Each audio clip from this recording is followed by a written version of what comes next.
Welcome friends, Bhagyalakshmi இன்னைக்கு எபிசோடில் கோபி வீட்டுக்கு வராரு. வாசலில் ஏதோ பேட் ஸ்மெல் அடிக்கிற மாதிரி இருக்குது, எங்கேருந்து வருது அப்படின்னு செக் பண்ணி பார்த்துட்ருக்கிறாரு. அங்கே பார்த்தா பாக்கியா வாங்கி வச்சிருக்கிற மூட்டையிலேருந்து தான் அந்த ஸ்மெல் வருது. அம்மா அம்மா அப்படின்னு வாசல் நின்று கத்திட்டுருக்கிறாரு கோபி. வழக்கம் போல் கோபியோட அப்பா கோபியை திட்டுறாரு.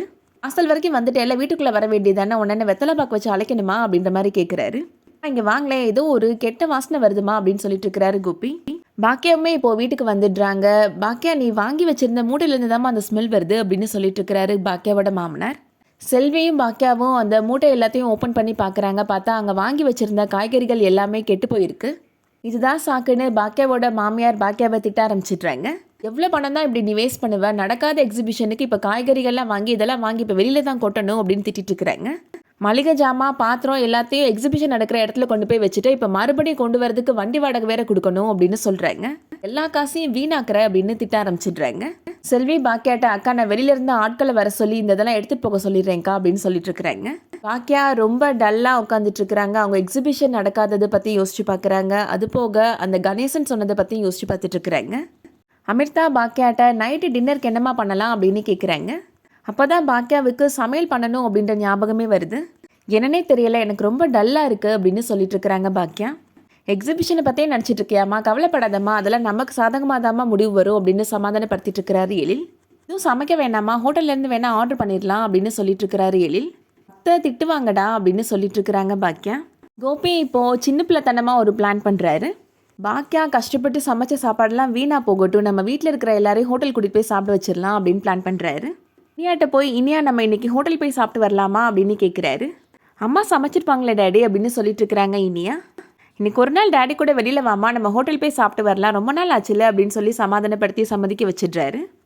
அடுத்ததான் ஈஸ்வரியை பார்த்து பேசுகிறாரு. நம்ம எல்லாம் ஹோட்டலில் போய் சாப்பிட்டு வரலாமாமா அப்படின்னு கேட்குறாரு. ஹோட்டல்லாம் எதுக்கு கோபி, அதெல்லாம் வேணாம் அப்படின்னு ஈஸ்வரி சொல்கிறாங்க. எனக்கு ரொம்ப ஸ்ட்ரெஸ்ஸாக இருக்குமா அப்படின்னு சொல்கிறாரு. அதை கேட்ட உடனே ரொம்ப ஸ்ட்ரெஸ்ஸாக இருக்காப்பா உனக்கு, அப்போ நம்ம ஹோட்டல் போய் சாப்பிட்லாம் அப்படின்னு அவங்களும் சம்மதிச்சிடுறாங்க. அடுத்ததான் ராதிகாவை பார்த்து பேசுறதுக்காக போகிறாரு.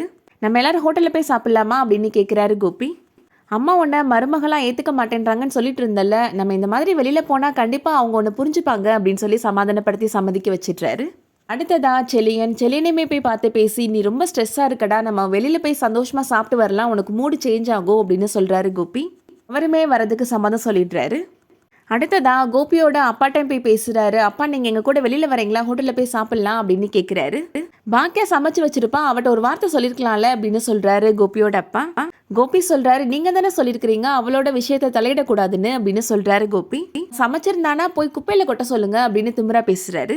சமைச்சு பார்த்தா தாண்டா அதோட அருமை புரியும் அப்படின்னு கோபியோட அப்பா சொல்லிடுறாரு. நான்லாம் வரல அப்படின்னு சொல்லிடுறாரு. பாக்கியா சமைச்ச சாப்பாடெல்லாம் வீணாக போகணும் அப்படின்ற ஒன்று மட்டும்தான் கோபியோட பிளான். பாக்கியா எழில்கிட்ட சொல்லிட்டு இருக்கிறாங்க. எல்லாரும் சாப்பிட்றதுக்கு ஹோட்டல் போயிட்டாங்க, எழில் ஒன்று கூப்பிடவே இல்லை பாத்தியா அப்படின்னு சொல்றாங்க. எழில் சொல்லிட்டு இருக்கிறாரு, அவர் கூப்பிட்டா நான் போயிருவேனாமா அப்படின்னு சொல்லிட்டு இருக்கிறாரு. இந்த கோபி பயலுக்கு எவ்வளவு திமிரு பாத்தியா அப்படின்னு சொல்லிட்டு இருக்கிறாரு கோபியோட அப்பா. பாக்கியா சமைக்கிற வரைக்கும் வெயிட் பண்ணி பார்த்துட்டு அவ சமைச்சதெல்லாம் வீணா போகட்டும் அப்படின்னு சொல்லிட்டு வீட்டில் இருக்கிற எல்லாரையும் கூட்டிட்டு போறான் ஹோட்டலுக்கு அப்படின்னு சொல்றாரு. என்ன இப்படி சின்ன பிள்ளைத்தனமா நடந்துக்கிறானே தெரியல அப்படின்னு புலம்புறாரு. பாக்கியா சொல்றாங்க, நான் இன்னும் சமைக்கவே இல்லை மாமா அப்படின்னு சொல்றாங்க. இது தெரியாம அவன் கஷ்டப்பட்டு வீரவசனெல்லாம் பேசியில எல்லாரையும் கூட்டிட்டு போறான் அப்படின்னு சொல்லி சிரிக்கிறாரு கோபியோட அப்பா. எழில் சொல்றாரு, இப்ப வீட்டில் இருக்கிற எல்லாருக்கும் நான் சாப்பாடு வாங்கிட்டு வரேன் ஹோட்டல்ல போய் அப்படின்னு சொல்றாரு. பாக்கியா சாப்பாடெல்லாம் வீணா போகணும் அப்படின்னு நினைச்ச கோபி கடைசியா பல்பு வாங்கிட்டாரு. இன்னைக்கு எபிசோட் உங்களுக்கு பிடிச்சிருந்துச்சுன்னா லைக் பண்ணிக்கோங்க. சீரியல் அப்டேட்ஸ்க்கு நம்ம சேனலை சப்ஸ்கிரைப் பண்ணிக்கோங்க. தேங்க்ஸ் ஃபார் வாட்சிங்.